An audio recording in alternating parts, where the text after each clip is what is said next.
get rid of that. That's right. And there we go. Okay, so I got a couple copies of any of you want. My glasses aren't good enough for that. Tony. I don't know, does anybody want them or not? Yeah, I do. Okay. I'll just read on the board. There we go. Thank you. I haven't got glasses. Yeah. Thank you. Okay. I'll read the board. Let me see, I brought a tablet that has it, but I don't think I need it. Okay. Okay, anyone want to read or? John's ready to go. Oh no, my reading situation is not good. In another week I'll have glasses. Oh, Uh-huh. you I'm not good at reading either. Yeah, no one. So you go Only- first, John. are. Well, okay. Good. It's done, So what's going on here? Are these Donkin's comments there? Yeah, so you can, This needs full explanation. Here, or here, or elsewhere in the chapter. Yeah. Okay. Easy for you to say, Duncan. Yeah. Oh, there is such a chart in God Speaks. I was reading that. I was wondering if somehow that hadn't already been drawn. There's one called The Journey. I love this up here, Marafat of Hakikat. Yeah. Yeah. Yeah, of course we know exactly what that is. Well, we had it last week. Yeah, I remember. Hakikat is the truth, Right, and Marifat is knowledge. right. So knowledge of the truth. Oh, good. Before entering into the discussion of the various journeys undertaken by the pilgrim, a study of the chart entitled The Journey given by that Baba will help in understanding the subject dealt with in this chapter. Hey, should I pull it up? Would Yeah, that be that's worth the one it? that looks like the intestines. Yeah, this is presuming it's the same chart that happens to be entitled The Journey, Yeah. but who knows It's a if that's beauty. so. Oh, that's not it, is that? No, it's not. I think it's this one. Oh, Yeah, oh, they that are. one. Oh, yes. That one. If it is the same chart, I mean, we Behind the road there. No, you're right at the moment. So thus we have, here is Anabuv, let me see. Anabhuvan, which is the gross plane, Pranabhuvan, which is the subtle plane, Manabhuvan, which is the mental plane. This is Nirvakalpa. It's all equating Phana, Phila, and final Phana and Phana, Phila, even though they're different. These are the names of individuals at these levels, the Sadak or Yogi, the Mahatma, the Mahayogi, the Mahapurush, or Sant, or Saint, Sant, Satpurush. Where was this chart put up? Was this put up at that 54 darshan? Was it or? I don't No, you're thinking know. of two. It's not that one. Oh, okay. I don't know. Do that. we have any of the originals of the first person to, or did Baba pencil that out himself? Yeah, I don't know. It's a good question. Turiya Vasta, that's actually the ninth state of God, which is the person who is God realized and conscious of creation again, but doesn't have any circle and doesn't have any job. And Atma Pratistana Bakabila, actually someone in Turiya Vasta is Jivan Mukta, Sadhguru is there. And this is the domain of reality with Anand, Satchidanand. And this I think is the beyond state of God. So these could still be in the archive building yet to be turned up. Yeah, they could be. Gaib ul Gaib or Wala ul Wara or Zat al Vat. I think, or Parat Par Parabrahma, yeah. Ghani used those, said those are terms for the beyond state of God. So this is probably the beyond state of God, this little circle. And this is probably the beyond state of God. And this is the stretch between the 8th and the 10th state of God. the state of a majub and the state of a perfect master. And the whole thing is a shape of what in America we regard as a football. Teardrop. Yeah, teardrop. Well, I call it football. If you want to be spiritual, you can call it a teardrop.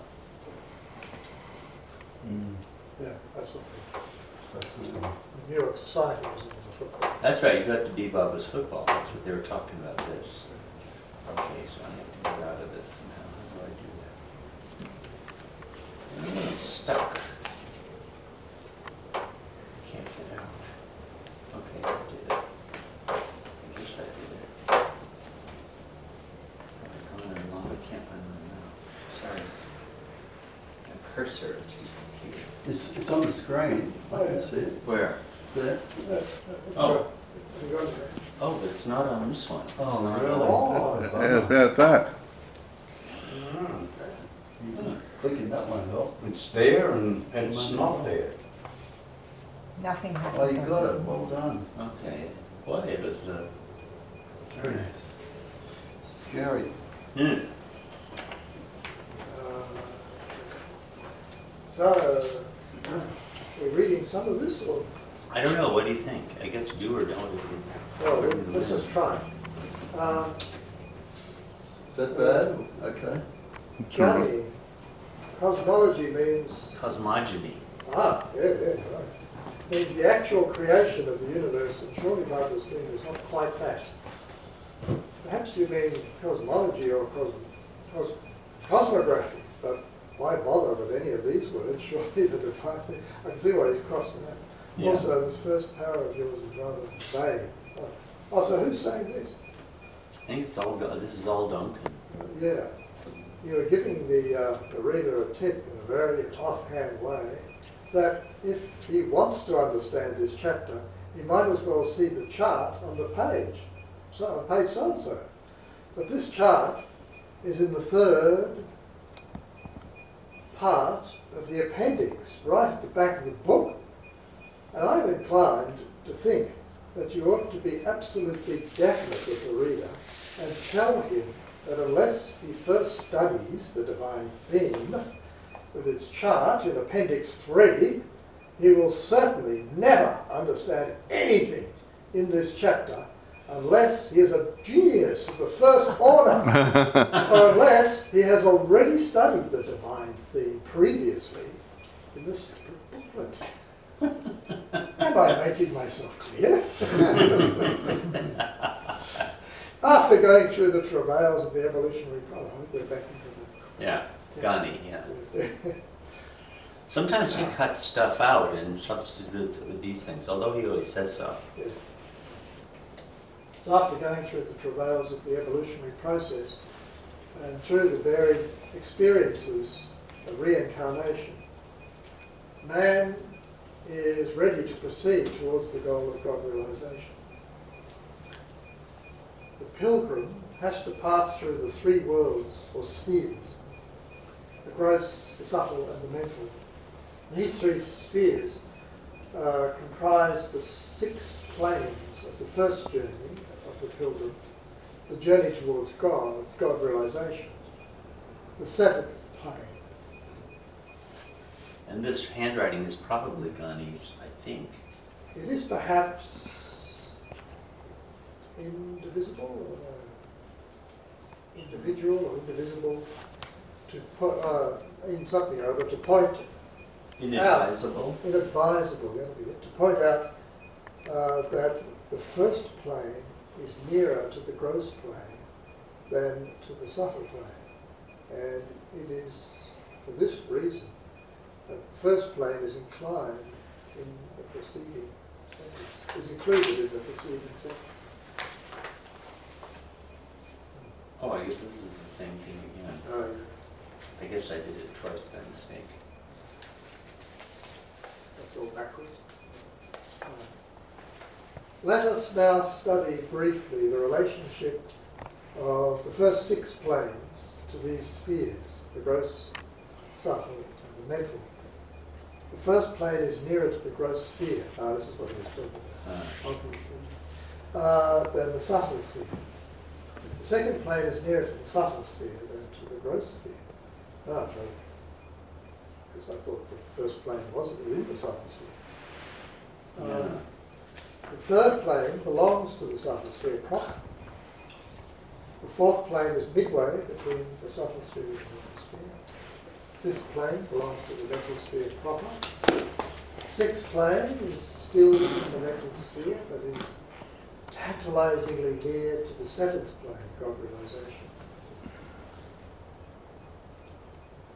The created and Uncreated spheres.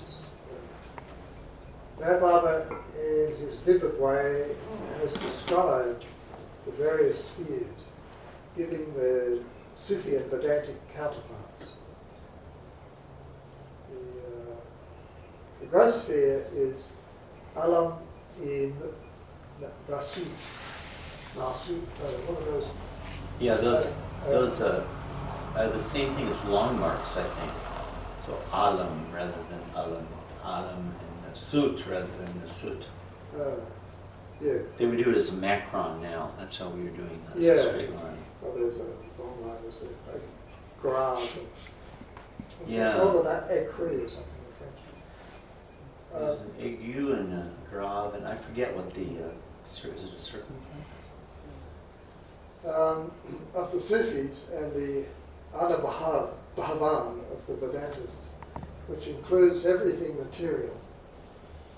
The subtle sphere is the alam, the malakut of the Sufis, and the prana bhavan of the Vedantists, which is the sphere of energy and subtle powers, where everything is conceived in terms of energy and subtle power.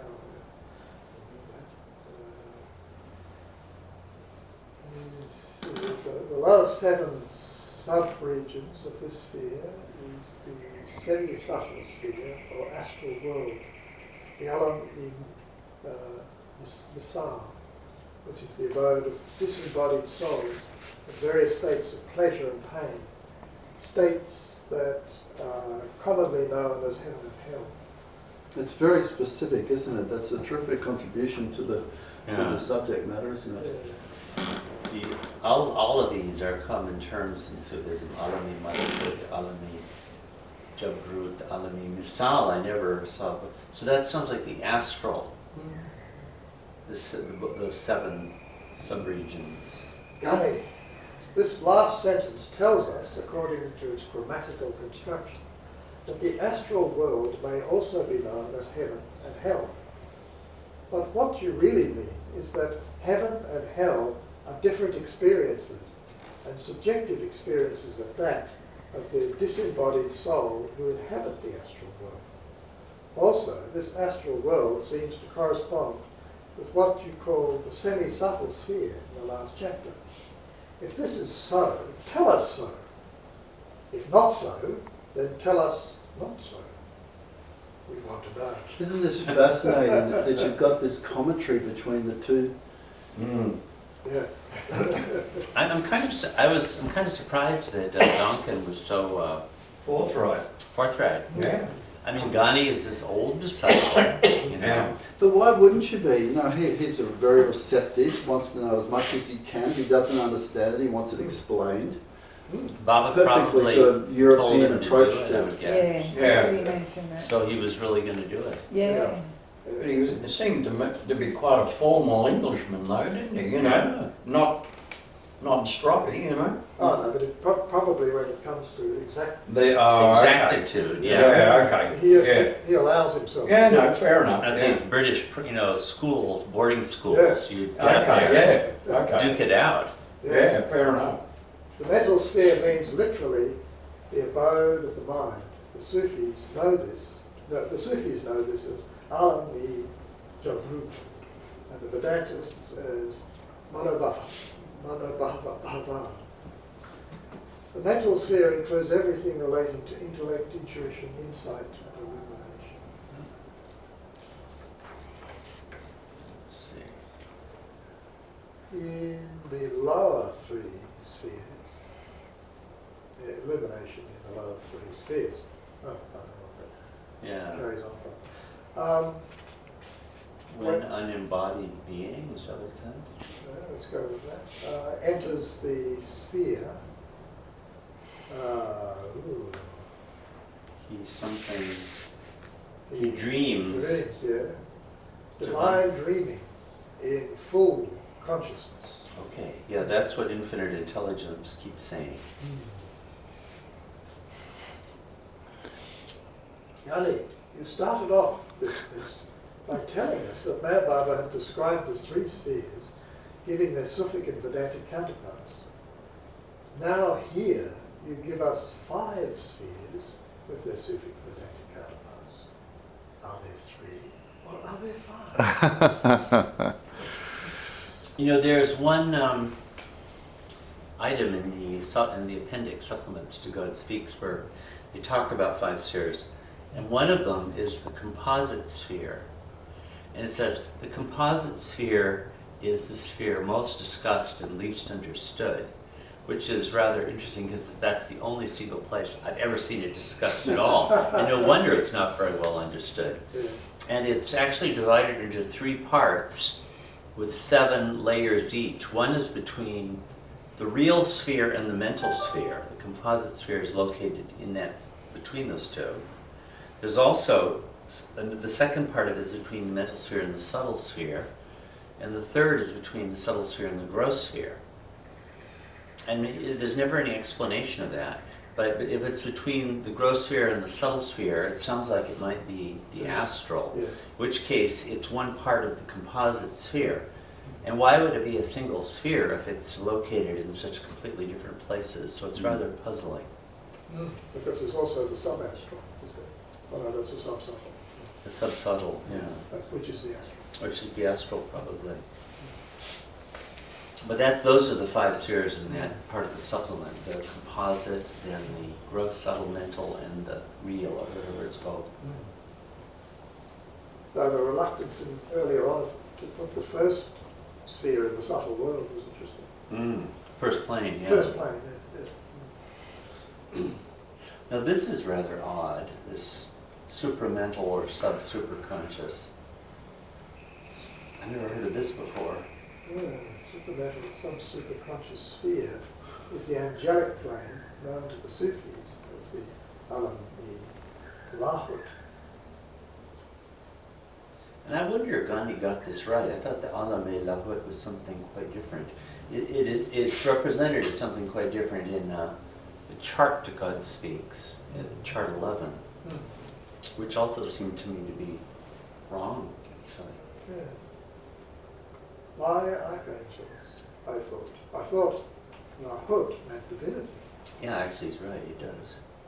In Christianity, archangels are simply class 1 angels, as far as I know. The word means nothing very special to the average Christian nowadays. The archangels are Beings. who always enjoy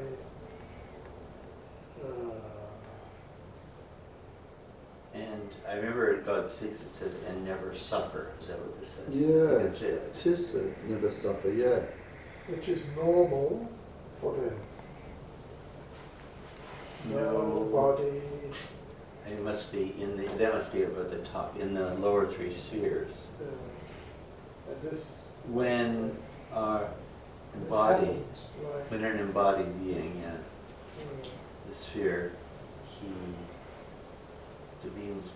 dreams divine dream in full consciousness. So this is rather odd. Class 1 angels. So all the biographies to date have no record of all the toing and throwing that went on in the creation, before Baba said, no, I'll do it myself. And no record of what is that? Oh, in Lord Mayhair and any other Yeah. record keeping, Yeah. there's no record of how much toing and throwing there was, trying getting Ghani up to something Baba was happy with before Baba just said, oh, I'll write it myself and the Sufis can make what they like of it. There's no mention of that. No. You know, like, but Ira's got a sort of 15-page booklet on, you know, the creation of God speaks. He doesn't talk about it. You know, Bauji, I don't recall ever mentioning that in God speaks. I think Ira does mention it. I thought he did mention that Baba Well, had Donkin been reading. contributing, and there being draft after draft. Imagine what draft this is. Yeah, I just selected, there's a whole bunch of earlier stuff on this very document, handwritten. But I think all of this is handwritten the first time. Yeah. It'll be a fascinating history when someone writes it. There you go, Tony. Mm. Yeah. So the superconscious sphere is the abode of everything related to the self with a capital S. This is the sphere of Allah, corresponding to the Alami Hahut of the Sufis, and Paramatma, corresponding to Vidyan Bhumika, Satchidananda Vedanta. Now I know that Hahut means, it's, ut is an Armenian suffix meaning ness, N-E-S-S. And Hahut I think it's he, the he-ness. And Lahut is like from Allah, so godness.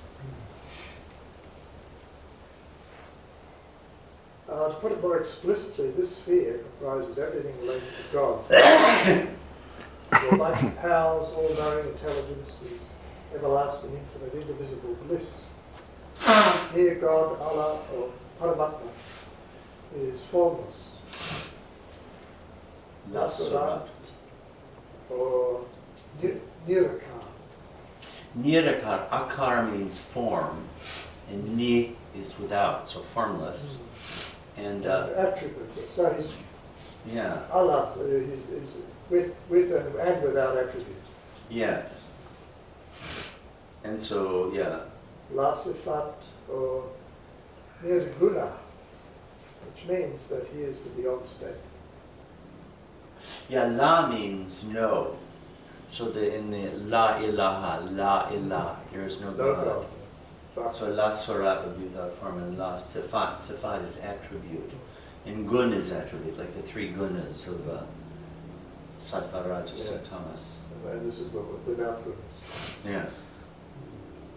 Ah, okay. Now there's another piece from Mr. Yeah. William W.D. William Duncan. Ghani. In 10 States of God chapter, we call this state of God the Vidyan Bhavan. Here we call it Vidyan Bhumika. Is Bhavan synonymous with Bhumika? Bhumika? Please check this section very carefully with the appropriate section describing the 10 states of God in chapter 2. That is, avoid contradictions and confusion. You have to give it to him. I mean, he went back to the 10 States of God chapter and compared. And, Yeah. man, he was tough. Yeah. No wonder the British conquered the world. How tough is that? Yeah, Well- there's people like that. That's how they did it. They were meaner than anybody.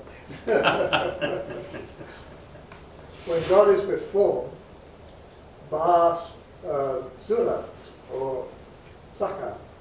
Sakar is sa plus akar. Sa means with and akar is form. Ba must mean with too.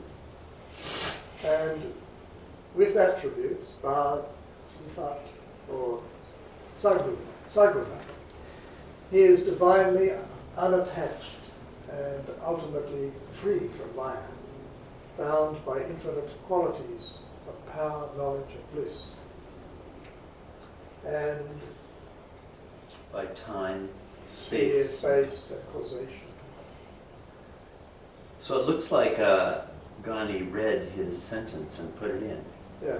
Did you mean bound by time? He said that. At the end of this sentence, you added a clause about time, space, and causation, which was utterly impossible as it stood. You must make a separate sentence here. Please see to this. This is the God-man, the Kutu or Satguru. God in the ordinary man state is bound by the same qualities of power, knowledge, and bliss, and by the same factors of time, space, and causation. But unlike the Kutuk or Sadguru, he is in a finite and limited state. It is undivinely originally. So. Oh yes, and undivinely finite. Undivinely, to my ear, is a horrible word, and surely it is not really necessary here. You Indian.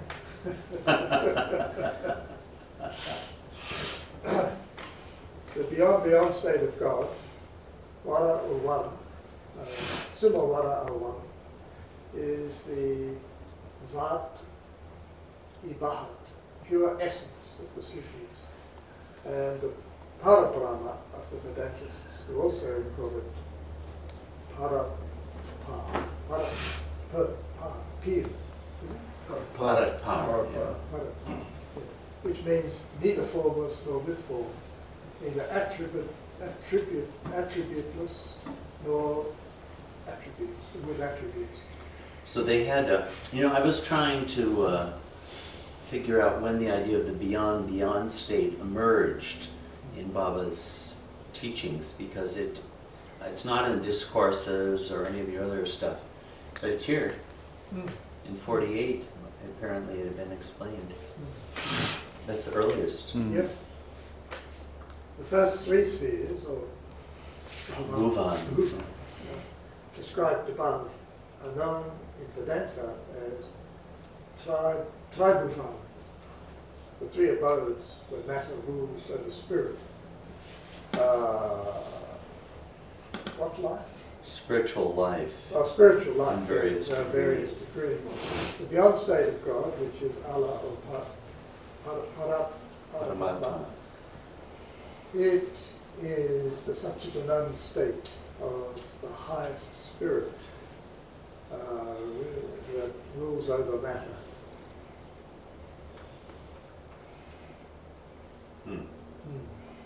Got it. Here you have introduced the word spirit, and in a paragraph above, and in this paragraph, you talk about Satchidananda spirit, and the Satchidananda state of the spirit which rules over matter. What do you mean by the word spirit? It obviously has no connection with the spirit after death, and it seems to be a state of God. Please clarify. Duncan's acute.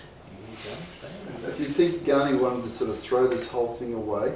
and Not Ash Duncan. Ghani wanted. Do you think this is the last draft that the Sufis got to pull bits out for the supplement? I know, I wonder. We'd like to see what they have. Yeah. Yes, sorry. Interdependence and interrelationship of the four principal spheres be made clear by the following analogy. Let us therefore suppose that life, the earth represents the gross sphere, Alami Nazrut, Alabhavan. Between earth and sky represent the Saturn sphere, Alami Malakut, Haran Bhavan. There's three. The sky represents the mental sphere, Alami Jabrut, Manobhavan. 4, the sun represents the beyond sphere, Alami Harut, Vidya Bhuma. You know, this very analogy is developed at considerable length in the 6th chapter of God Speaks. I always thought it was rather odd, an odd analogy, but it's not just like this, it's actually rather extended. Johnny's about to get stuck into the analogy, I think. Yeah, maybe so. But it makes me wonder, because that chapter, I never saw that Eruch wrote that chapter. So maybe Baba liked this analogy and gave it again to Eruch. Johnny, this analogy, which I have altered a bit, is all very well as far as it goes. But what about the supermental sphere, which you have left out of this analogy altogether? This is rather hard on the reader. Also, Ghani, to go back to the previous page, seem to have added a lot of irrelevancy to the material describing the superconscious sphere. It is not clear at all where the description of this superconscious sphere ends and the irrelevancies begin. So, if these extra tidbits must remain, please make a clear borderline between the end of the superconscious sphere and the beginning of the tidbits. Actually, I am completely confused as to whether the superconscious sphere is only the beyond state of God, or whether it contains the B state, the BB state, and the God-man state. Okay, now, you know, in Ghani's account of the 10 states of God here, which we haven't read, the beyond state, there's no explanation of beyond state A, B, and C. I don't know if you know that in the 10 states of God. And that is precisely this. So I wonder if this kind of criticism, but I don't know if Baba would have seen it. But I noticed that A, B, C business was not in what Ghani wrote. But that's what this criticism points to. Yes. That the beyond state has this mix.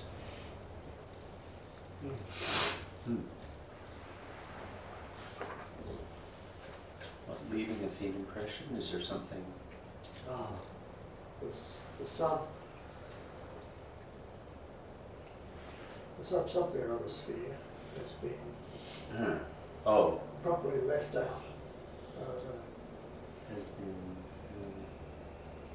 It looks like it. And then this sentence just sort of suddenly begins in media res, leaving faint impressions on the subtle body. Is there a page missing? Let me see, what page is this?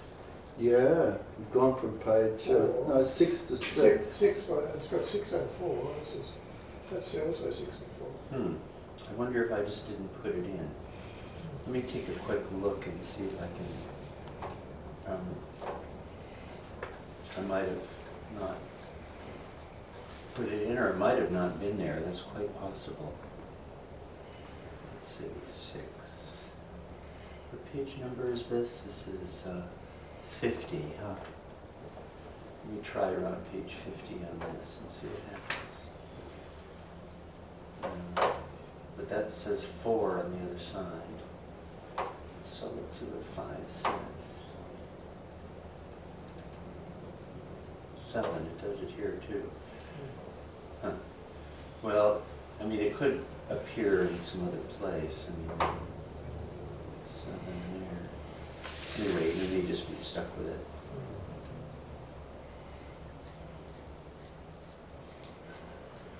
I mean, if we spent a long time, we could maybe piece it together a little better. The subtle sphere represents desires, no longer ego, and energy. The subtle spirits in this sphere have forms of light, Tej and Nur. And these spirits are known as angels. It is impossible by any stretch of the imagination to realize how bright the forms of these angels are. For even the sun would seem little brighter than their shadow. The dissolution of the subtle sphere is the phenomenon which we term Kiamat. Kiamat, is it a sort of, Q. or Mahapralaya. Yeah. Oh, Mahapralaya is dissolution of the subtle sphere, so it's interesting. I thought it was the whole damn thing. And you know, I have read too that Mahapralaya happens when the composite sphere between the 6th and 7th plane dissolves. Oh, I forget where I read that. Well, that would cause the collapse of everything below. Yeah, yeah. And when this takes place, both the gross and subtle spheres recede and remain in the mental sphere in seed form. Oh, okay. So that's... But I thought the mental sphere dissolves too. I mean, it's not Yes. as though well, the 5th and whole thing 6th contracts. planers Yes. can say, well, I got rid of all those down beneath us, so now we can have fun on the 5th and 6th plane. Yeah. Though I suppose that if the whole thing is, if all those souls that haven't been realised are going to have a chance to get there, they're faced with Mahapralaya long sleep. Yeah, yeah. And they do need to have their mental bodies intact. Uh-huh. Don't you think? But if it's all pulled back into latency, they could pop out again. I think so, yeah. Yeah. Huh. So, anyway, Don't know quite how it works. The mental body, the mental body is a point of life, the mental sphere. point of life? That's Life. funny. How But would it definitely says life. Ask Baba. That's Baba. That's a good idea. I don't know what this blue stuff is. Define causal body Yeah. in a separate sentence. Yes. You know that there's a Vedantic expression or Sanskrit with karan bhuvan. Karan means causal, and sometimes I've seen karan bhuvan used to refer to the mental body. Yeah, no, I've seen this term causal used by different Yeah, people. like theosophists will use it, the causal sphere, Yeah. and they're talking. Wilbur's too, using it. Is this causal here you're saying? Yeah. Right. Yeah. What do you take that to mean? I mean, is it the area of potentiality that causes? So is that God? It's like seed, where the seeds are, which then, when they manifest in the subtle sphere, gather energy and then precipitate into the gross sphere into action. So sometimes it seems to be the mental sphere, and sometimes it seems to be God, the divine. Yeah, the fine or whatever that is. Yeah. It's never all that clear. Yeah, I don't know whether Baba really clarified that terminology. Between the fifth and sixth planes lies the resting abode of Wallis. Oh, I didn't know that. So the Wallis, Baba defined as the fifth plane. Yeah. Ghani! You make me grind my teeth! To begin with, what is a resting abode? Oh, yeah. It sounds like a grave. And worse still, on the third page of this typescript, you describe a supramental plane, which is also the archangelic plane, which there you call the alam ilahut. He had erased, he said, between the subtle mental sphere, which the Sufis term the alam-e-amr, the world of command, lies the abode of the archangels. That's what he's taking to task, because it was Yes, the yes. alam-e-lalut. Okay, so it's just got one word. Yeah. Yeah. Here you say that the archangel plane is between the subtle and the mental sphere, that is, below the mental sphere, and you say the Sufis call this alam-e-amir. Amr, please straighten all this. This is one lively dialogue, isn't it? Yeah. The archangels are a creation by themselves, and are the Mediums. mediums, attributes of which the Mediums of God's attributes. three chief are emanator, sustainer, and Dissolve. dissolver. When these something or other Archangels. take body in the next something or other, Hmm. this Is taken by. It's hard to read that, isn't it? taken by angels, something or other. Their office and station is taken very. Oh, this plane is taken by the Angels. angels. These. Their office and state is taken over by the higher angels. Anyway. Oh, so when one of these archangels takes form, takes a body, Yeah. the other angels from underneath, they go and take over this take archangel over. status. Yeah. That's Ghani's writing, isn't it? think so. They I create guess. Mm. I'm not totally sure. an empty office is created. Yeah. Lower down pops in. Mm.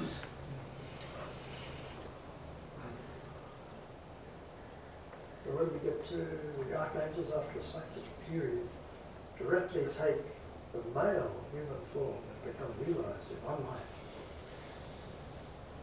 This needs perhaps some further explanation. Ghani. You call archangels embodiments of God's qualities. God in the beyond state has no qualities. God in the beyond state also has no qualities.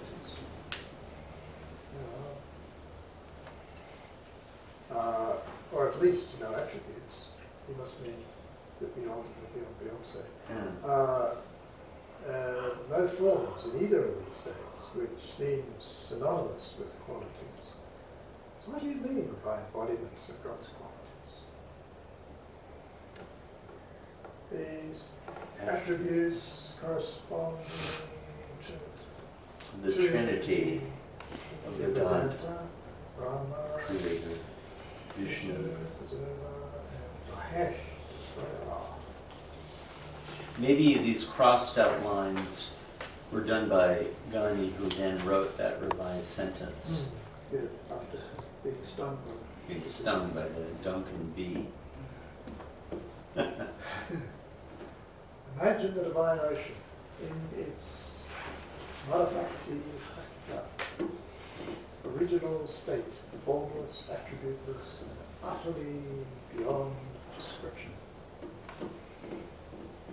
As soon as the surface of this ocean is ruffled, that had hitherto been Waves came into being that had hitherto been latent. waves came into being, right, so that had hitherto been latent. And these waves are part and parcel of the ocean.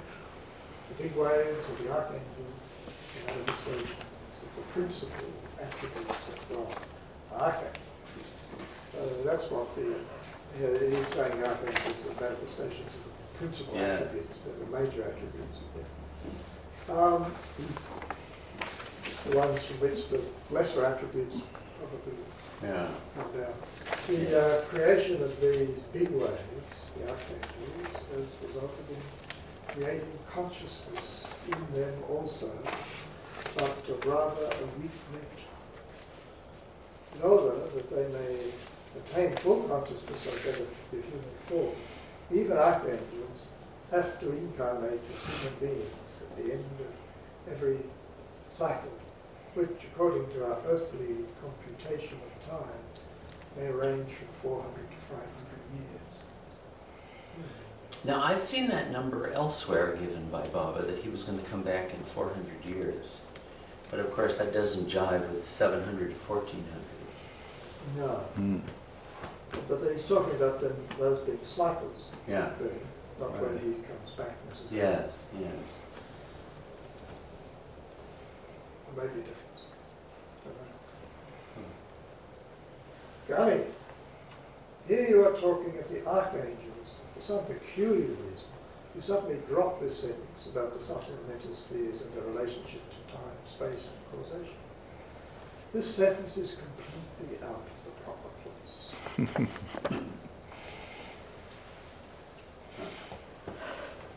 Relativity of time in the different spheres. Since the gross, subtle, and mental spheres exist only in imagination, there are intrinsically no such things as extensions Must be extensions. of time, and state, And space. space. Oh, no, time and, let me see, is that space or? I think it is space. Space. Because in reality, all time is now, and all space is here. Ghani, this takes the cake for obscurity. This side's been crossed out. Let's discuss it. The measure or idea of time has a relative existence in our minds, and it differs considerably in the different spheres. Hmm. For instance, a unit of time on the gross plane such as 100 years, may mean 1 minute on the astral and subsubtle spheres, or 100 years on the subtle sphere may be equivalent to one minute on the mental sphere. Ghani, your use of numbers here looks as if you are trying to be exact, when you are obviously not. Thus, you tell us that gross and subtle is 100 years to 1 minute, and subtle or mental is 100 years to 1 second. That is time is stopped up to 60 times more quickly between steps, I think, between the mental and subtle is between the subtle and the gross. Is it? So, why not stick to the second each time, since you are only using figures as an illustration? The experience of Narad, or of Hindu mythology, and of the Jew at the time of Purani Pir. Is it Purani Pir or Piri Piran? Or Purani Piran? Of Baghdad are illustrative of the angelic experiences imparted to these personages when they are of the gross sphere. English, I suppose. This explains the apparent illusion of years of time that they experience in the short span of a few seconds of the gross sphere. Also, why were these experiences archangels? Why were these experiences archangels? Was Narad an archangel? Maulana Rumi throws light on the subject when he says, Lama Kana Kana Ru, etc.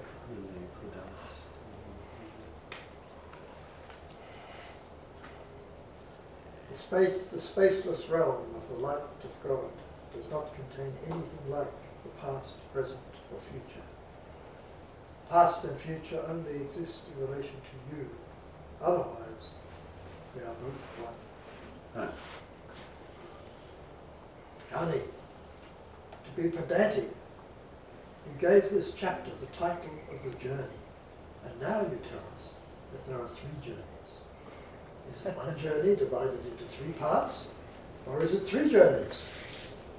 In order to disentangle this contradiction, I have altered this first sentence of yours in what follows. But I believe a small, clear paragraph written by you would be better. Please do this. There are still, this must be... This is the sentence you wrote, Duncan. There are 3 stages in the journey. 1, the mystic path that leads to the Qutb state. We may, for convenience, refer to them as 3 distinct journeys, because they are, in fact, that. All right, that's a good sentence, Yes, actually. yes. This sounds like a first version, an early version of the 4 journeys. Yeah, I was thinking that. Which Baba is in God Speaks, and Baba gave that as a separate discourse at the ESS gathering. Yes. And it's in the Everything and the Nothing. So then we go on to this is the first journey. The first journey could be subdivided into 7 distinct stages. It begins with the individual spiritual. Oh, what is that? Rudiments. The rudiments, yeah. The rudiments of spiritual knowledge, or gnosis, and ends with the complete annihilation of Fana, of the lower self, the severance of all phenomenal existence. Ghani, this gnosis is giving us an awful lot of trouble. Couldn't you put the beginning of this journey in some other way? In this sentence, you have not qualified gnosis. He's really making Ghani work for his money, isn't he? It's just me. And then there's all this stuff, too. Oh, okay. It's like a play, isn't it, the way it's written? And the implication is that it is complete, and complete at the beginning of the first journey, but it is complete only at the end of the 3rd journey. So you see what a mess the use of this word makes it here. We're back. Ghani. This, the first journey, the Sufis call Sayyir Sayyir il-Allah. Ilallah, yeah, which means the travel of the pilgrim towards God. Very often the pilgrim finds himself at the end of this journey, the pilgrim is annihilated and lost in the overpowering Hajjati, manifestation of Zat. Zat is the word for essence, God's essence. When he is annihilated, he is In the Muhammadi. yeah, that's the Muhammad state of consciousness. Yeah, yeah, That's interesting, Ibn Arabi, because yeah. he talks about avataric consciousness. Mhm. And that's what everyone's got to make sure they're in line with. And he changed it from Muqam-e-Muhammadi, and the Muqam-e-Muhammadi would be the station of Muhammad, or the office of Muhammad, or the avataric office, Yes. as compared with the consciousness. Ah, okay. Yeah. Station of glory. Vijnana station. Vidyan state. Yeah. And he may remain in the state forever. Yeah. Timeless forever. Yeah. Here the pilgrim is in Sufi language known as Azub-e Mutlaq. Mutlaq.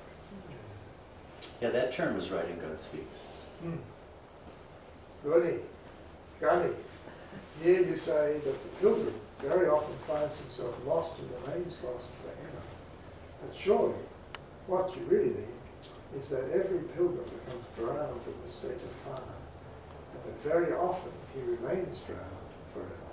That is, all pilgrims are temporarily drowned in fana, but a few are rescued to continue the second and third journeys.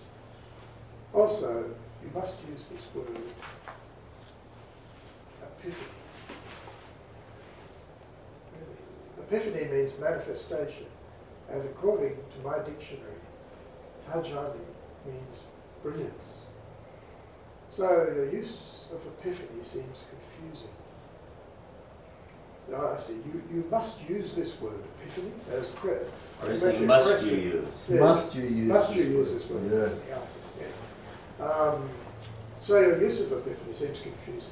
Also, in your description of the Mazub state, Chapter 2, that's 10 states of God. I don't remember that you used the term Makam in Muhammad at all. So why bring it in here? Now that in red on the left, is that a big no, or is that something else? N-O something. Note, Note. Okay. Baba. Define the end of the second journey in something.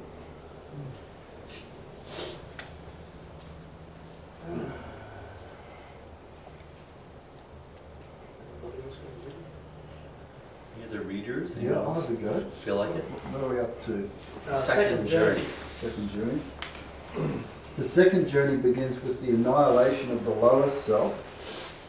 The second journey begins when the annihilation of the lower self is succeeded by union with God or abiding with God. When the pilgrim attains to this union, he becomes a God-realized person, but without the gross and subtle consciousness. He becomes the emblem of perfection and realizes that he is the infinite universal existence. In this paragraph, you say that when a pilgrim reaches the end of the second journey, he becomes God-realized. But surely he becomes God-realized at the end of the first journey when he enters the final fana. Please clarify. Now, maybe, it sounds like he's describing with this becomes the, he becomes a God-realized person, it's just fana filah. That's God realization. Whereas the final fana, as Baba explains in God Speaks, is not God realization, it's the realization of the divine vacuum. It's the nirvana state. So maybe Ghani is making that distinction here. Yeah. Later, Baba made the second journey, the journey from God realization, Fanafila, to Bakabila, down to the state of consciousness of creation and the consciousness of God. But here the second journey seems to be characterized just as the route from the final, realize from nirvana to nirvakal. Looks like. In Sufi language, this journey is known as Sa'i Fila.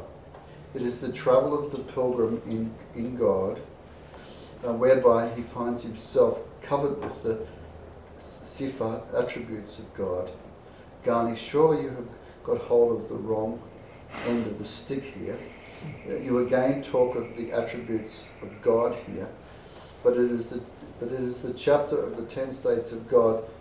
But in the chapter of the 10 states of God, neither God in the beyond state nor God in the beyond state has any attributes. So what are God's attributes with which the pilgrim in the second journey finds himself covered? Please disentangle this. Well, the later distinction between states A, B, and C, do disentangle that. That says page 20. Yeah. So I've got the back of the page here, page 20, yeah. So it says, Meher Baba has summed up the experience of one who is still in the domain of duality and of one who reaches the goal of each of these three journeys. He has experienced these experiences. He has expressed these experiences. Expressed these experiences in terms of combinations of the figure 1 and the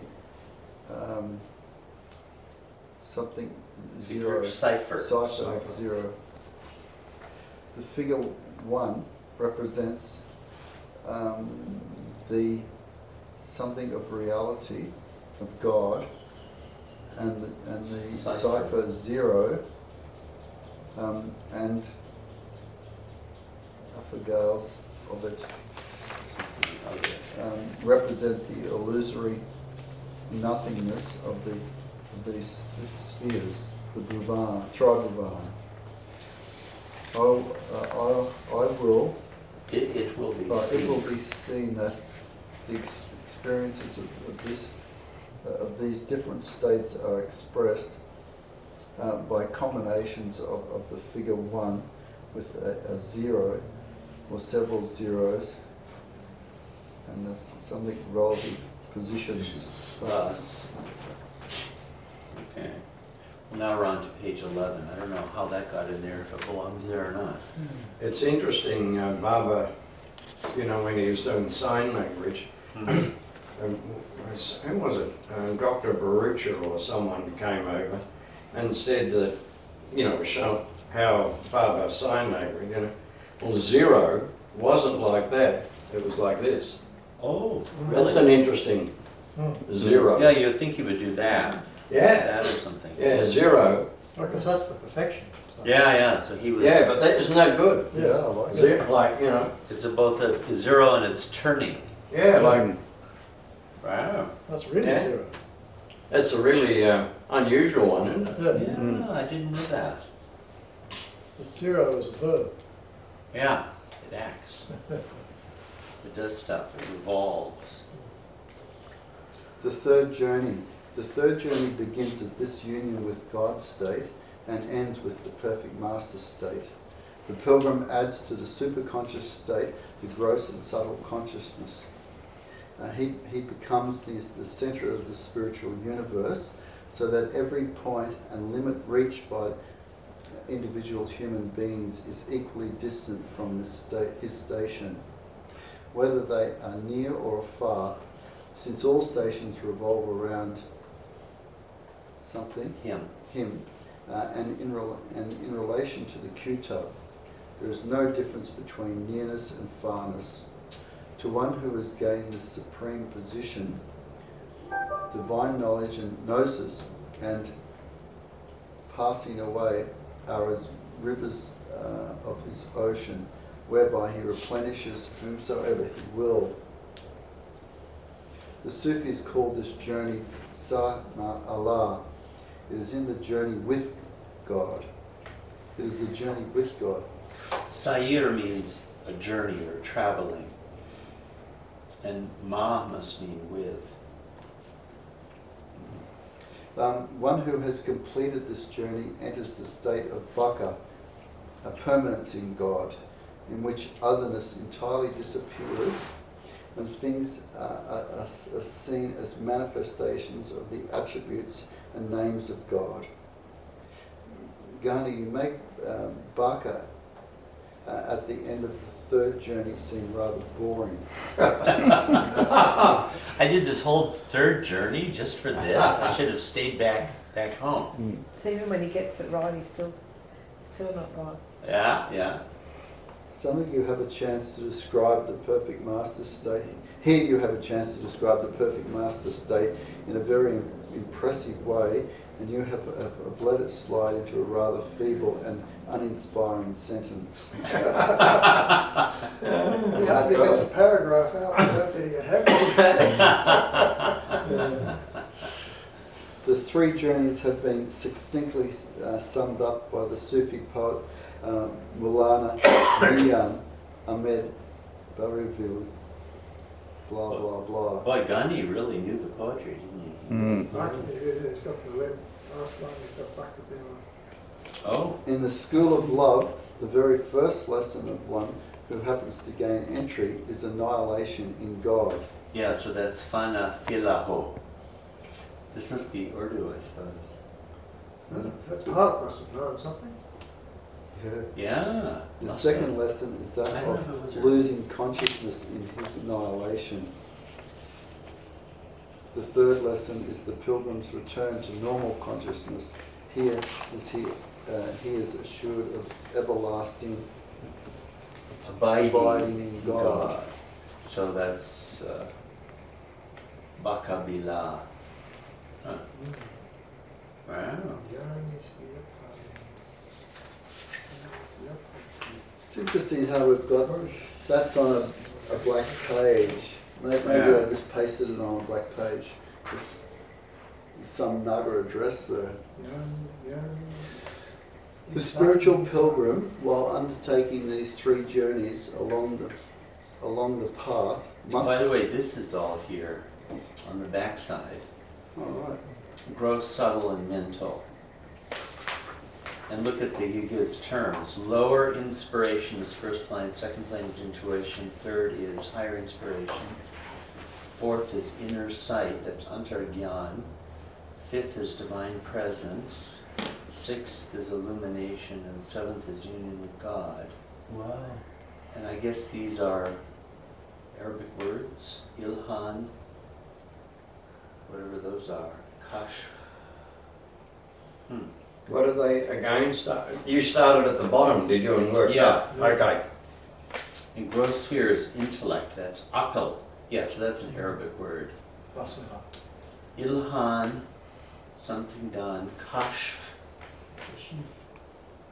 kashif or kashf. There's a book by Hujwiri, the kashf, something or other. Huh, lust. Well, that's interesting. Do you mind reading them again from the bottom up? Okay, down at the bottom, Yeah. where the little hand is, Okay, that's read it. lower inspiration. Okay, yeah. At the very bottom is intellect or ordinary worldly consciousness, that's Okay. gross sphere, and that's akal. And that's I know that word well, it's Okay. intellect. And the next sphere is subtle, lower inspiration, ilhan. I've seen that word a lot too. Then the second plane is intuition. I don't know what that is, wajdan, something done. Third plane is higher intuition, that's kash or kashif. The fourth is Is it Inner inner sight? sight? inner sight. Near sight? Inner. Inner And sight. that's a translation. Baba often talked about antar gyan. Antar is inner and gyan is knowledge. Antar Okay. gyan. Basirat, is that what that is? We should get somebody who knows Arabic. Maybe Amir, what is Amir's brother? Is it Amir who's here? Yes. Does he know Arabic? I know he knows Persian. No, he doesn't know Who knows Arabic? anything. We need an Arabic knower. Oh, Sim knows. Sim? Sim knows a mullah. A nice Oh. Sufi mullah. Oh. Okay. So fifth is divine presence, huzuri. Sixth is illumination. What is it? Didar? Is that D-E-E or is it D-E-I? Didas. Das? Dar? And then the union with God, wast. And that's mental. The fifth and sixth are mental. Huh. God, for all the talk of these terms like inspiration, intuition, etc., this is a correlation with Arabic terms that would be very Yeah. much more exacting because the English words are vague. The spiritual pilgrim, while undergoing these three journeys along the path, must pass through various stages of consciousness and through various states. Each of these has its peculiar obstacles, sufferings, and experiences. Ghani, here you give us three words, apparently important. You say that the pilgrim must pass through various planes of consciousness and through various stages and states. On the following page, you give us the seven stages of consciousness. So if stages refers to consciousness, then when you refer also to planes of consciousness, you are repeating yourself. You have also referred to states which seem to have no clear differentiation from stages. Need you be so vague? Now states. States might be hal. The hal and makam may come in here, and Gandhi may have had that in mind. A makam is something like a stage, and hal is like the state you enter into, and a makam is like the place, the station in which you're established. So maybe he was meaning that. And there's manzil. Or manzil, yeah. You know, the next chapter begins with fana and baka, and is most interesting analogy. The best explanation, and then Duncan absolutely savages it and says you should chuck it out. And later in the chapter, the versions don't have it, but it's really interesting. He talks about manzils and all of that. The 7 stages of the first journey along the path. This diagram shows the stages that intervene between the ordinary worldly consciousness and this state of consciously becoming God. Ghani, the title at the head of this paragraph says that the 7 states of the first journey are going to be described, but you have given us a diagram which starts with ordinary worldly consciousness and ends with Baka, which is the end of the second journey. Is the title wrong, or is the paragraph wrong? Did that chart go? Let me see if I can get it. Is this? I don't see baka here. I wonder if this was the same chart or not, or maybe it's something different. Do you see baka? I don't. I don't see fana or baka or any of that. Huh. Has it got the first, second, third journeys? No, it doesn't have any of the planes either. No. So maybe this wasn't. Let's see if any of the other God Speaks charts might have. No, that's the same thing. It's the 4 journeys. 4 journeys. Interesting. This does have baka. But it's 4 journeys. Maybe it's a later version, and I don't know. Doesn't seem like quite the same thing. Or let's see if there's anything. Maybe there's an earlier version that kind of got superseded. It doesn't look like that either, because that's just up to God realization, and that's something completely different. Okay. Bob Mossman makes no reference to this work he was doing with Ghani in his biography. Ah, interesting, interesting. interesting. You probably didn't know about it. No. Hmm. Where are we? Oh, but here's the diagram. Oh, and here we see what was on the previous page. Akal, Ilham, Wajdan, Kashf-e, whatever that is.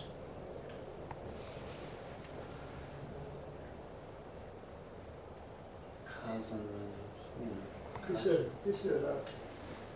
yeah, Basirat and Kanki, inner sight. Huh.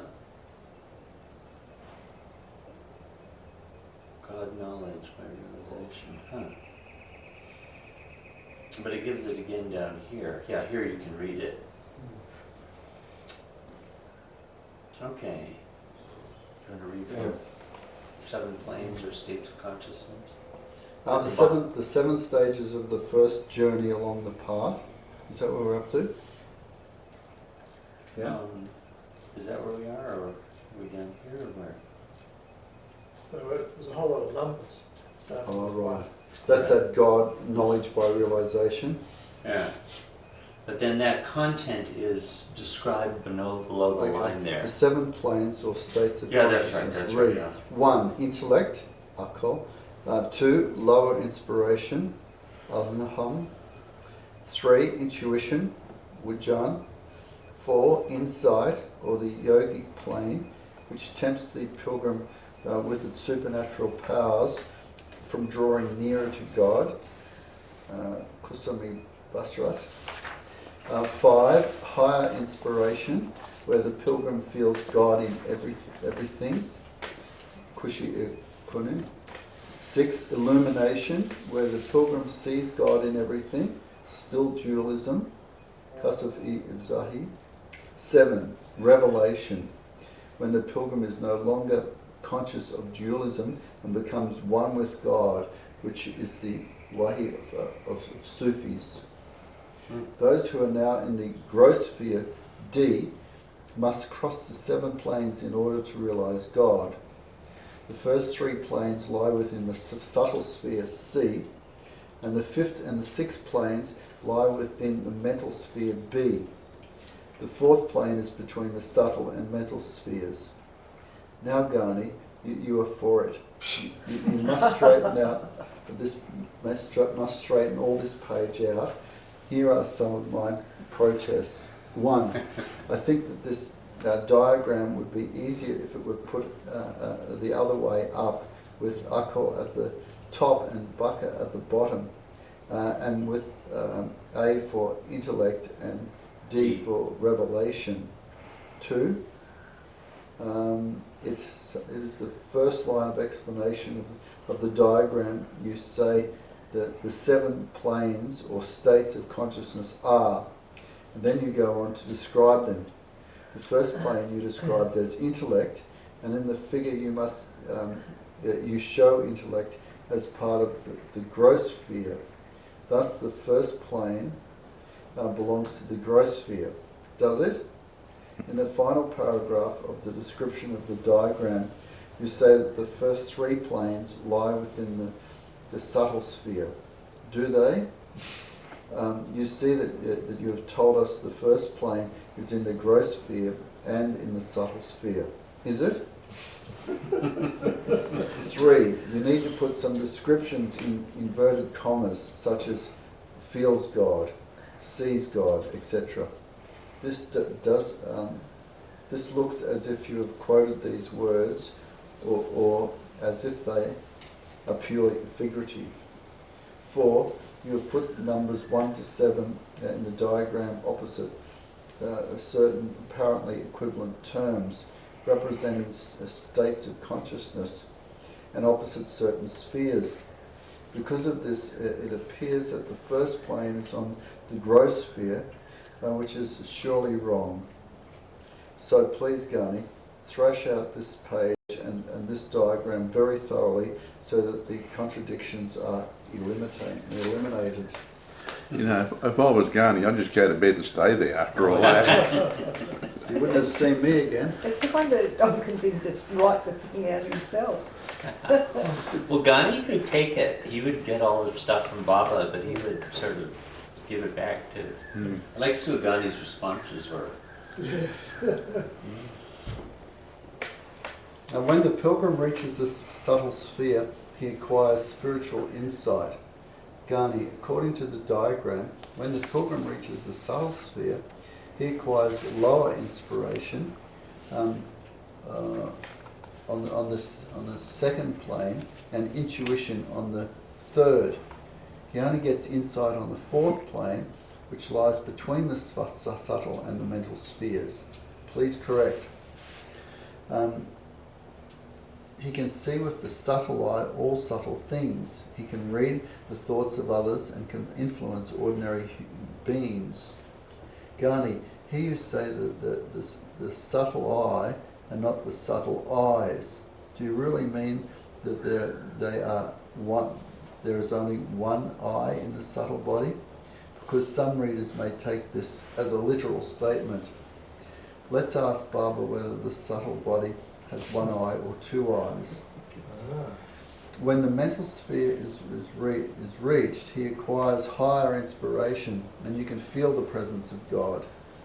In the sixth plane, however, he acquires illumination, which is spiritual sight, and he can then see God in everything. Ghani, all these Ghani, are all these repetitions really necessary? You have said all this in the diagram and in the list of explanations that follows the diagram. Yet he is not one with God, and there is therefore still in the domain of duality, though he is face to face with God. Ghani, here you go from the general to the particular without any obvious reason.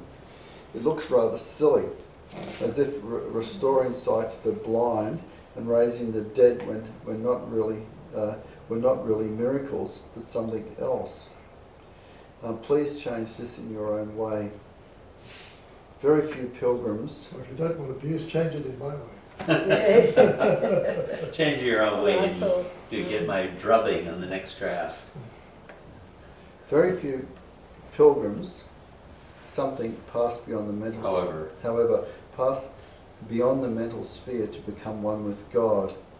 May Baba has described the different aspects of gnosis of these in the sixth plane in the following way.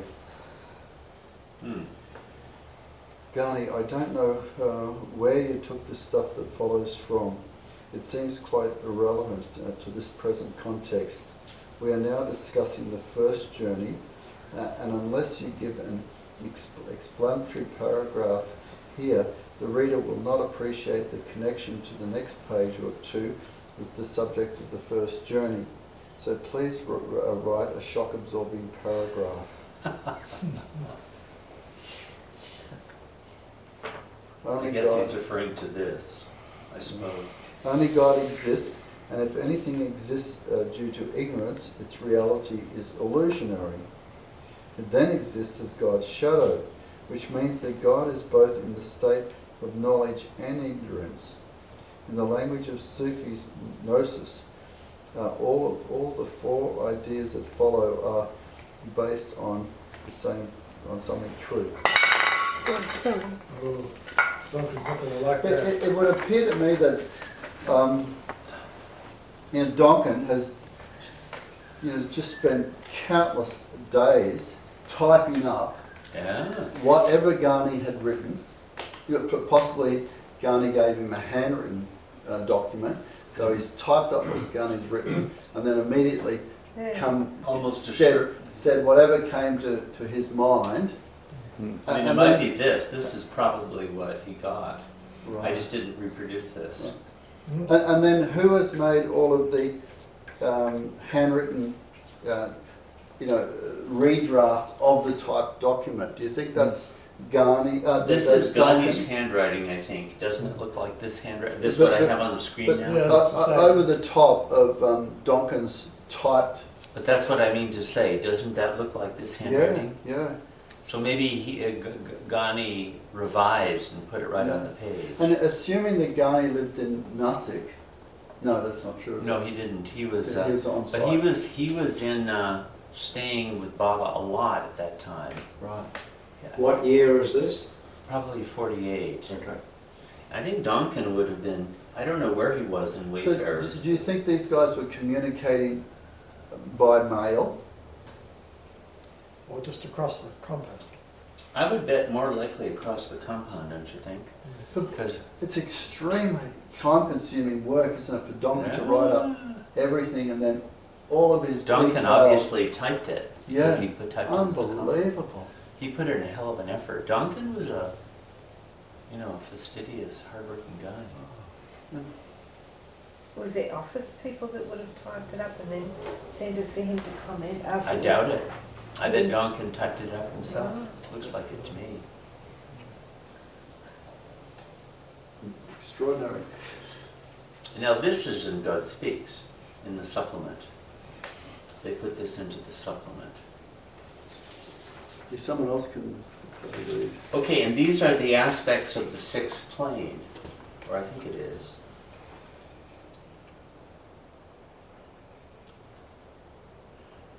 That Hama Ust, is that Ust? I think so, Hama, Ghost. G. but Isn't there an A? is there a G or an O? Well, Ust, no. it's O-O and they changed it to U, long U.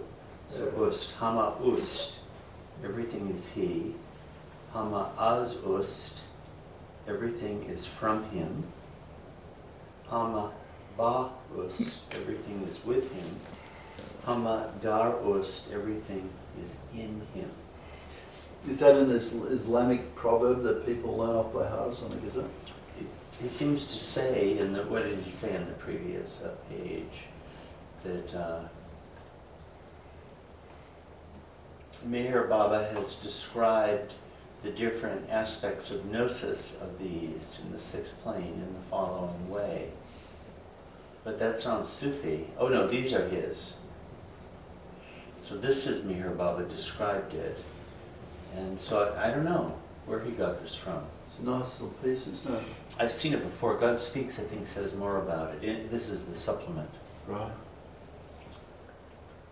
So someone else is reading now. Okay, I'll go. Hama Ust, only God exists. Hama Az Ust, all phenomena, I'm down below the first list. All phenomena, diversities, and manyness exist as illusion when ignorance prevails. Oh, I see. So Hama Az Ust means everything is from him, and then all those things exist. Hama Ba Ust, and that was everything is with him. And here he says, God is both attributeless and with attributes. His attributes are unlimited when knowledge prevails, and limited when ignorance prevails. Body, mind, and the three worlds do not exist, but if they exist as shadows. And then Hama Dar Ust, which meant everything is in him. Even ignorance has no reality in itself. Its existence, when expressed, comes out of God's unconscious and infinite knowledge. And so whatever exists in duality, due to ignorance, has come out of God, where it everlastingly existed. I wonder where all this came from. It's great, isn't it? Yeah. I wonder if Baba said this or what. The following conception, I'll read this even though it's been lined through. The following conception, connoting the different aspects of gnosis, belong to the advanced soul in the sixth plane of consciousness when they are face to face with God, but still in the domain of duality. Ghani, this paragraph ought, I think, to go at the head of the description of these four conceptions, and not at the foot of them as they are here. That makes sense? I have changed the sentence for this purpose, but have not put it where I think it should go. and this is after what used to be 3. Now Ghani, the last heading was entitled The Gnosis of an Individual Soul, and the heading that preceding that one was The 7 Stages of the First Journey. Now what follows here concerns the gnosis of the 7th plane of realization for majubs and kutubs. Surely this is leapfrogging. Anyhow, I find this insertion of gnosis with all this hamas very heavy going. So all this is Ghani's handwriting, trying to make sense of Donkin's draft plus comments. Do you think he's made these notes for his own benefit? So he'll change the next draft based on his notations on this draft? Could be, I don't know. That's a real possibility. So do they look like Donkin's sort of comments to himself? Do you know the handwriting? I Is haven't it Ghani really. or Donkin? I mean, I'm thinking that may be Ghani's handwriting, but it would take some real close comparison yeah, to see. I okay. mean, I'm just looking at it. Yeah, okay. I glanced to it before the session, but I haven't really studied Okay. this either. He But I would seems to be correcting his own work as he goes, isn't he, a little bit? Yeah. So I mean, it sounds some of it is responsive to maybe what Donkin is. Imagine if you were the typist getting this draft and saying, would you please retype that? So, well, you wouldn't have a clue what to leave out and what to include. That's why I think Donkin was probably the typist who typed in those comments, and he would be able to do But if it. you got this back, like when it was fresh, I reckon it was something that Donkin gave Ghani, even whether he was somewhere else at the time. And if Donkin has done all this pencil work on this page, for instance, then he's got to give it to someone. Donkin? I don't know, like I mean, I'm thinking Donkin did the typing. yeah, but so Donkin's getting it back again, and then what did Donkin produce, having all these notations back in his lap? Well, he would probably be able to thread his way through it. I bet he could. Sounds like Donkin did as much of this work which Barbara tossed out as Ghani. Donkin took it seriously. But we have to keep in mind that it's all people just writing up exactly what Barbara told them to write up. Well, I mean, that's very much in question. I mean, I don't know. Ghani might have just taken notes and been writing up as. It's as it because goes. Donkin's challenging whole concepts, Yeah. so they can't come from Barbara because he's Yeah. treating them as if they're Ghani's. Ghani's ideas. Yeah. But some of it must be from Baba. I guess this is part of the whole question. Didn't Barbara a lot of times just do points for that, and then they work from the points to flesh it out? Yeah, and what the points would have been. And we should read from where Ira Dietrich wrote that thing on God Speaks. I've read it in the last month or two, and I have read lots of stuff on God Speaks. You know, your history of God Speaks, and you know, so Ira didn't present anything new, nothing very interesting or additional to what I've already read. But I did read somewhere I that can give it to you. Baba. I took a copy home, I think. I did read somewhere where Baba, after when he got to America, had been reading Gandhi's manuscript and commented that half of what he had dictated was not in there. I remember that from somewhere. I thought it was in Ira's booklet. I don't recall it. Couldn't, didn't Ivy Juice correspond a lot with Ghani about God Speaks or aspects of it? No, No? because he had died already. Oh, okay. He died in 51 Okay, during the okay. New Life. Possibly through a psychic. That's true, she got it. No, Her but what I psychics was was pointing out was if we could find out whose the handwriting is, it'd be interesting. You know, whether if it's anybody Ghani can or find a really Donkin. good handwriting expert, this question keeps coming up for me. Yeah, okay, Again, so if there's somebody who does that, that would Okay. really be a big help. okay. Speaks of So the much- Ahmednagar Constabulary Ward. Yeah, I kind of need somebody I can go to all the time. Well, the Commissioner of Police, you know, he's speaking in the LA Sahabas next month. What's his name? You know, he Yeah, doesn't Roger know. Kilnani. Yeah. Yeah. So much for the something of the gnosis of the sixth plane, for the aspects of the gnosis of the sixth plane, and how. And now, let us study what Meher Baba. Where does that go to? Tells us about the aspects of the gnosis of the seventh. Seventh what? Man? Plane. Oh, sorry, it's got the Plane. That's plane. Yeah, it is plane. The gnosis of the seventh plane belongs to the Majub and to the Kutub. That's what Duncan was just going after him for, because you reach the Kutub after the end of the third journey. Is as follows. 1. Anal Haq. Now that's this famous statement attributed to Mansur al-Halaj, who said, Anal Haq, I am God, or I am the reality. And he famously was crucified for saying things like that. This means, I am God, Aham Brahmasmi. This morning we were just looking at the Mahavakya, the great saying from the Upanishads, Aham Brahmasmi. It is the gnosis that belongs to the Majub, Brahmi Bhut, I bet that is. Brahmi Bhut. I can't read the Bhut, but that's what a Majub is. 2.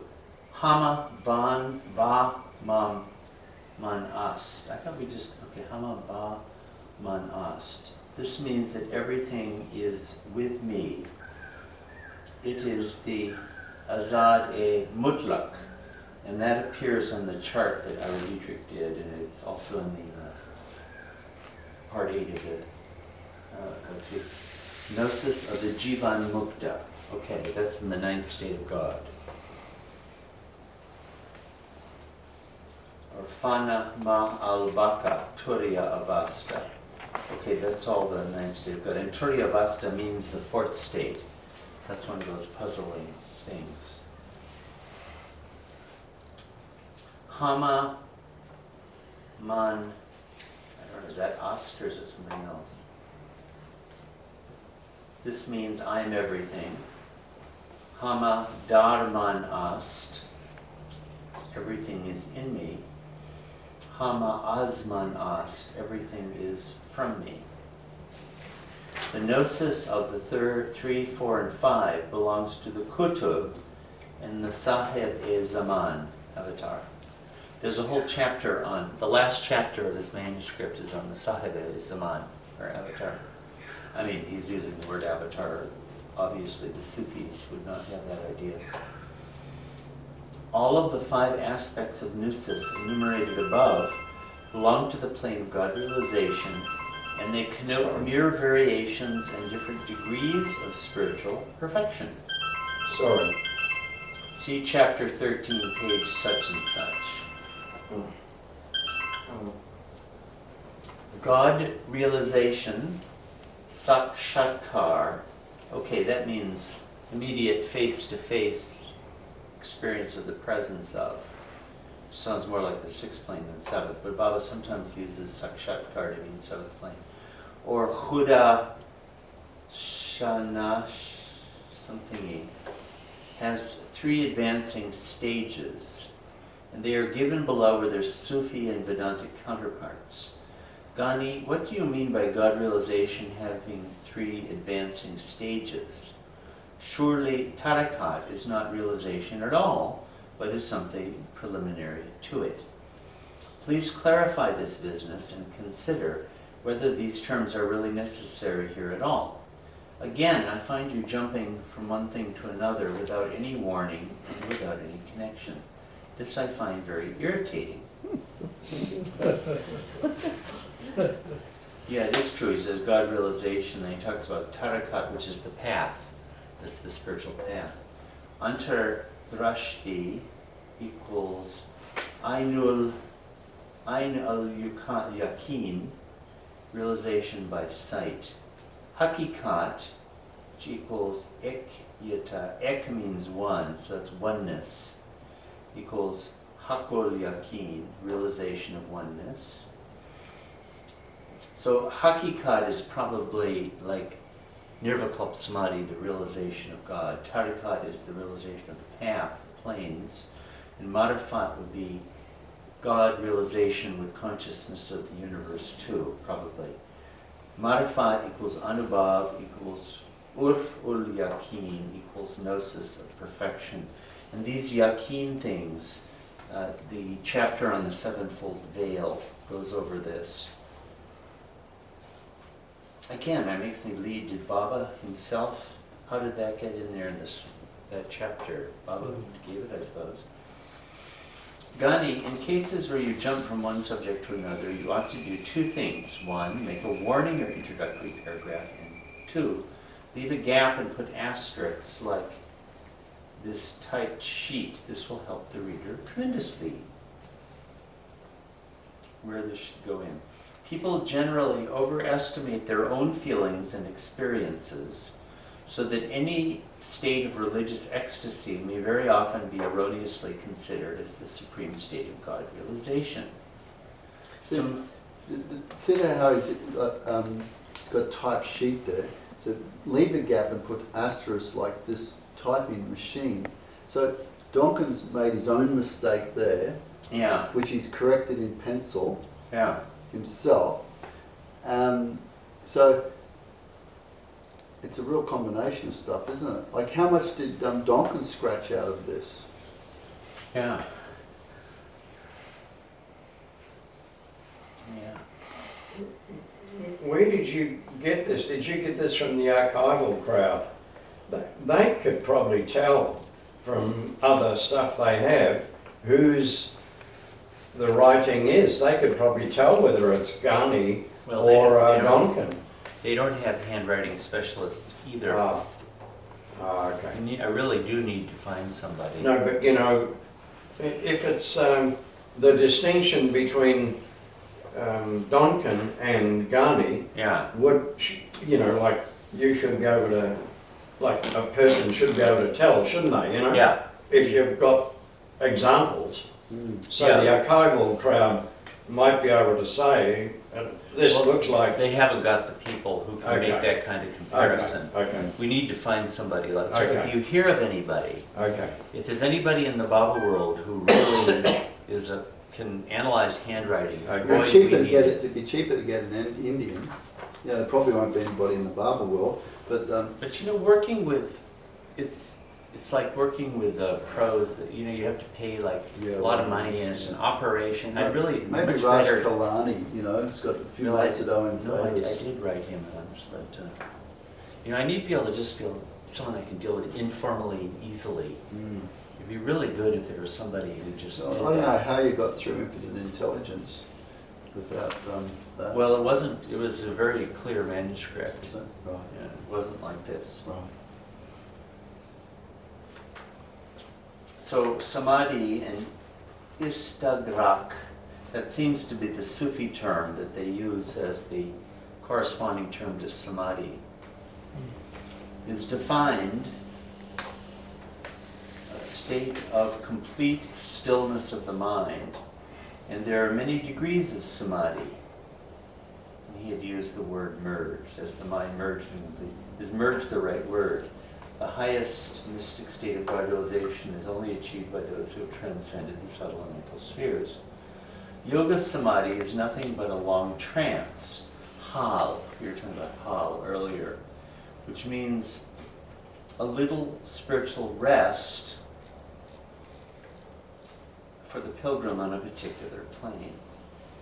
Just as one who is at rest cannot accomplish active work, so this lower samadhi cannot help the pilgrim to advance.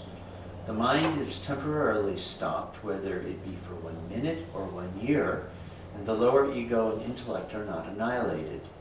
Therefore, as soon as the mind becomes again gross conscious, the ego and the intellect resume control. The stoppage of the mind is not permanent. We've heard this before. When you come out of samadhi, your mind starts up again. Ghani, the complete simplicity and clarity of this last paragraph makes it clear that the Hama business of the previous pages was taken from one book and this description from another.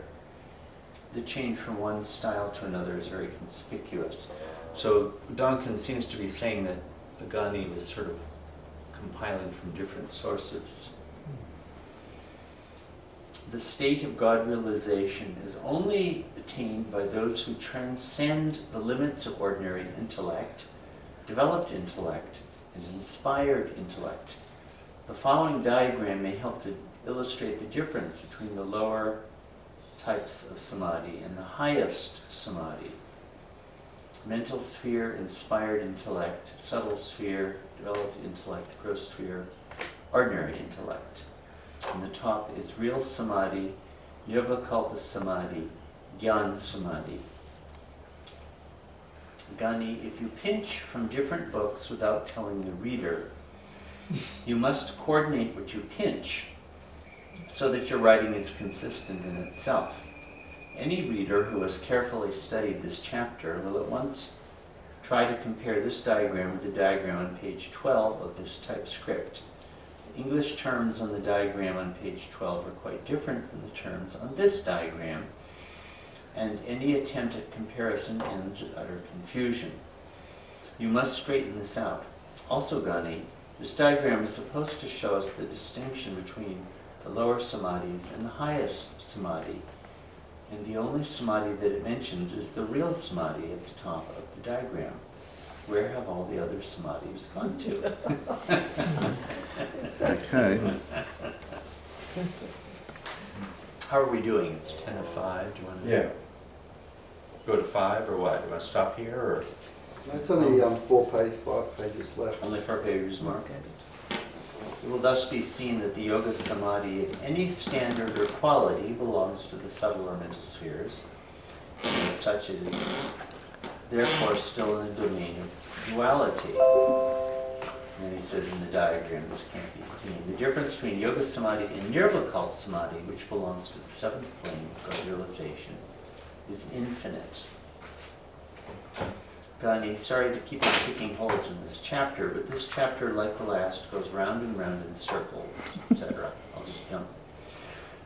The first journey is of annihilation, fana or manonash.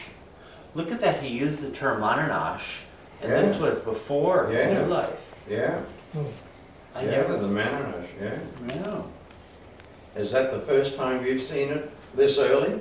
Yeah, I've never heard of it. I wonder where, if that's I never heard of that term before, but I used it in the new life. Yeah. Ghani, on page 12, in the first sentence under the title, The 7 Stages of the First Journey, you imply that the end of the first journey is baka. Here you tell us that the end of the first journey is fana. I take it that page 12 is wrong. Fana, no, here's the thing, there are two fana. There's fana as nirvana, and there's fana phila, which is God realization. God Speaks clarifies that. It sounded earlier to me like it was nirvana. Fana means complete annihilation, but annihilation of what? We must first consider the nature of the traveler at the outset of the journey. A human being comprises the real self, plus consciousness, plus ego, plus mind, plus sanskaras. We will not consider the nature of the real self for the moment. Actually, the ego is but the perverted manifestation of the real self. Ghani, this now reads as if it were Baba's direct dictation. And if it is, I believe that the reader should be told so. It adds tremendously to the value of what is written. Fana means complete annihilation of the false ego, of the mind, and of all the impressions on the mind-body, of actions, and of desires and tendencies bound up with egoism. Consciousness persists, but consciousness of what? Of nothing. And who is conscious? This is nirvana. And who is conscious? No one. This conscious nothingness or spiritual vacuum is there. There is no ego, no I am nothing, but simple nothingness. Because there is no ego, there can be no sense of I am nothing, but simple nothingness. There is neither God, nor universe, nor creator, nor creation. Yet this state of nothingness is not unconsciousness. This is like the best description of nirvana I've ever seen. Mm. It is unconscious consciousness, if we may express it thus. To understand it by intellect alone is difficult, I'll say. In the state of fana, the consciousness is neither gross nor subtle, neither false nor real, neither of the world nor of God. The consciousness is there. Like water, consciousness is, though it is devoid of color. And it is because consciousness remains after the annihilation of the sanskaras, the false ego in the mind, that its attention is drawn to the real ego, the real I. As the false ego is the perverted manifestation of the real ego, it follows that everybody has the real ego, or that behind the false ego lies the real ego. This is interesting, isn't it? About the real ego. The ordinary human consciousness ignores it because owing to sanskaras, the consciousness is false. There's a lot of discussion about how individuality can persist after God realization. Because This would be- individuality is based on impressions which are nothing. Yeah. But the individuality continues anyway. God says that. Yeah, So it must be the real ego. it doesn't continue in time. But in that eternal state, it's there. But isn't the eternal state just that singular affirmation, Oh, I am God. I am that? Yeah. But there's individuality. That's God Yeah, because- says so. Yeah, Yeah. because the I Yeah. is individual, Yeah. and it's saying I am that, so the I and the that Right. are together in the affirmation, and it's the affirmation which is eternal. Yeah. So that sounds like that I is this real ego. Yes, Sounds like to me. which contains the false ego, includes.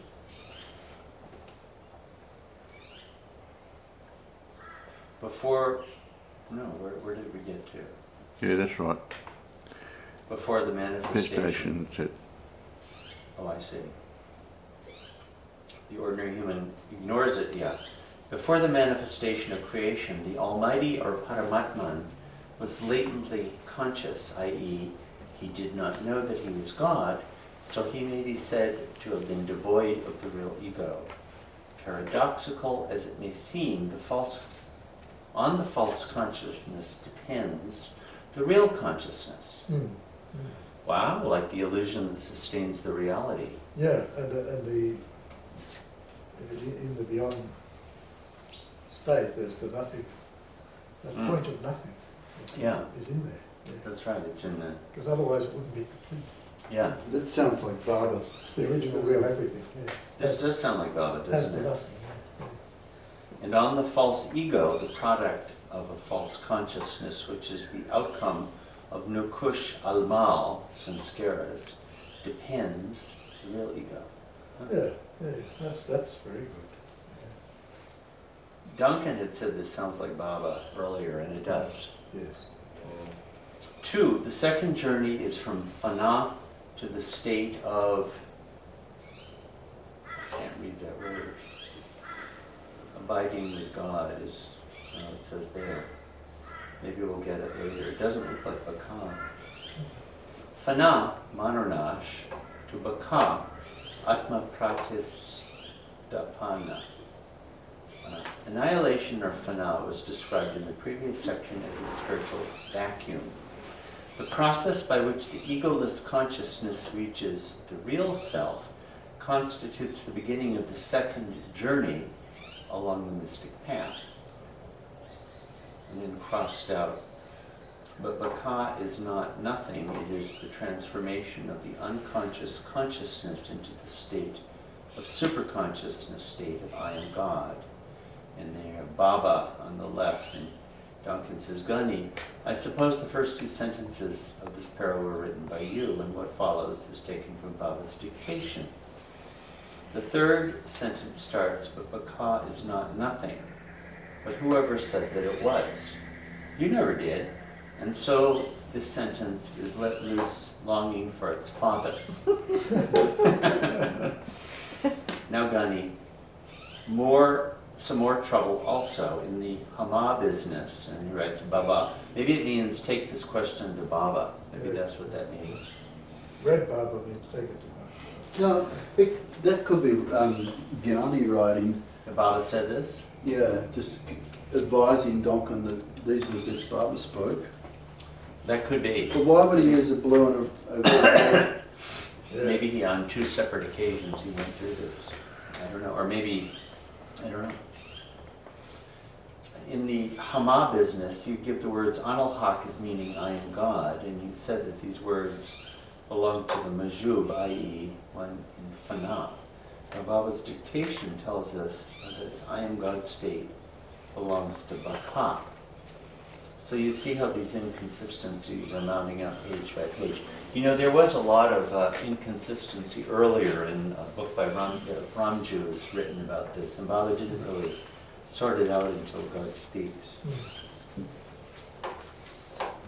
And Baba, and once again, Baka is the final stage of the second journey. Now, when God speaks, it does say that.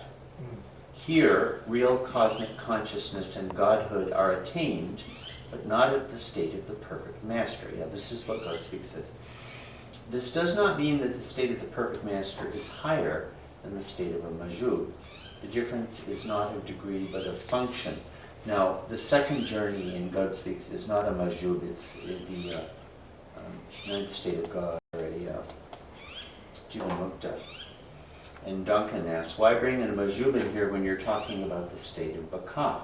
Surely you should say that perfect masterhood is not higher than the state of Baka. In this one, conscious, I'm in the blue, conscious, is this one conscious of the something? If not, then conscious, I can't read it anyway. There can be nothing higher, and there is nothing higher than the I am God state, or the final superconscious state of Fana. For him who attains union with God and becomes spiritually perfect, nothing else remains. For him, the mental, the subtle, and the gross spheres, space, time, suns, worlds, and the mystic states do not exist, even apparently. This state is beyond the realm of thought and imagination. It is eternal and unchangeable. Love, lover, beloved, knowledge, knower, and known are found to be one. There is no more duality. Completion of the second journey signifies spiritual perfection. Do you feel like reading, or?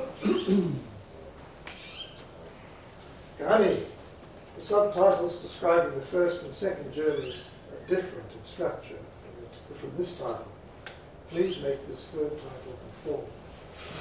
Restoration of mental, subtle, and gross consciousness is the goal of the third journey. This does not interfere with the retention of the superconscious state. Perfect masters, kutubs, are both superconscious and creation conscious. They are not superior to the mazub, as far as the experience of the infinite state of God is concerned. The difference between them is only in the connection with this apparently existing creation. For the mazub, creation does not exist. For the kutub, creation exists only as pure imagination of the individual ego. The kutub is God-man, and he may be called God incarnate. Now that symbol usually refers to something that you can see, but I don't see where that's been marked anywhere. There's a bit there. In Maya, zero exists and has value, e.g. 1 million. In Fana, Mazub state, zero does not exist, only God exists, e.g. one.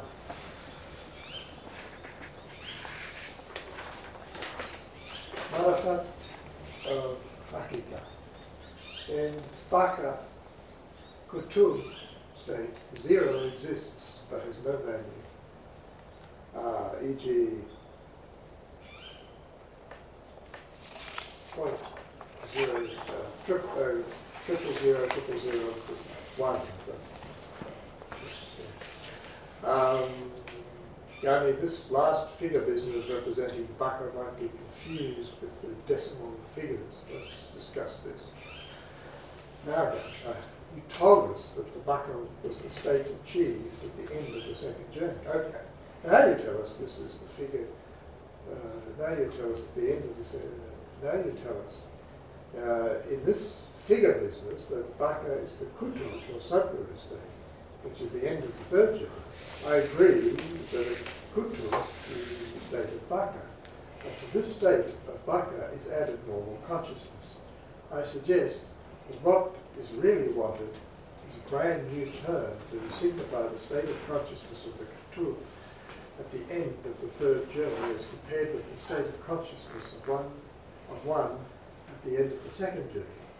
Let's get Baba to do this. Wow. Father Kadaka. Thanks, Lord. And now?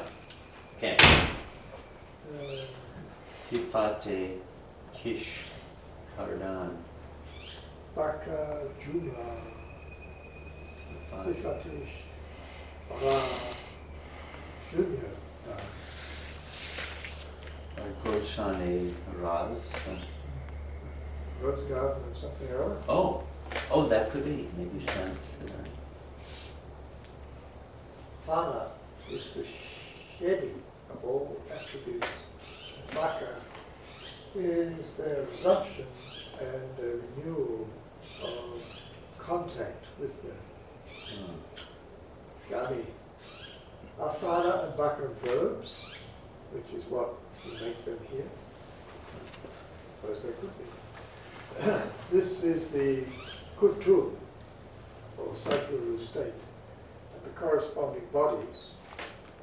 I do not think this sentence, which I have not typed in full, is necessary at all. So I haven't typed it. It only confused me. Here it would be in the fitness of things to study the significance of the term Fana and Baka from the Sufi point of view. It must be remembered that the Fana of the plains is not the Fana of the seventh plane. That the Baka of the plains is not the Baka of the Kutu, the state of perfection. The following are some of the chief points of comparison as understood by the Sufis, and it will be seen that their exposition is mostly in relation to the seventh plane, and that their terms have, of course, transcendental application. That's over. That's it? That's it. Ah, okay. Okay. What's that page? That's just a Oh, little there's a content. lot more. I didn't print it all out. But I'm not sure there's any more beyond that. I did this kind of quickly. So you can see all this stuff. I mean, there might be more pages, but at a glance, I didn't see it.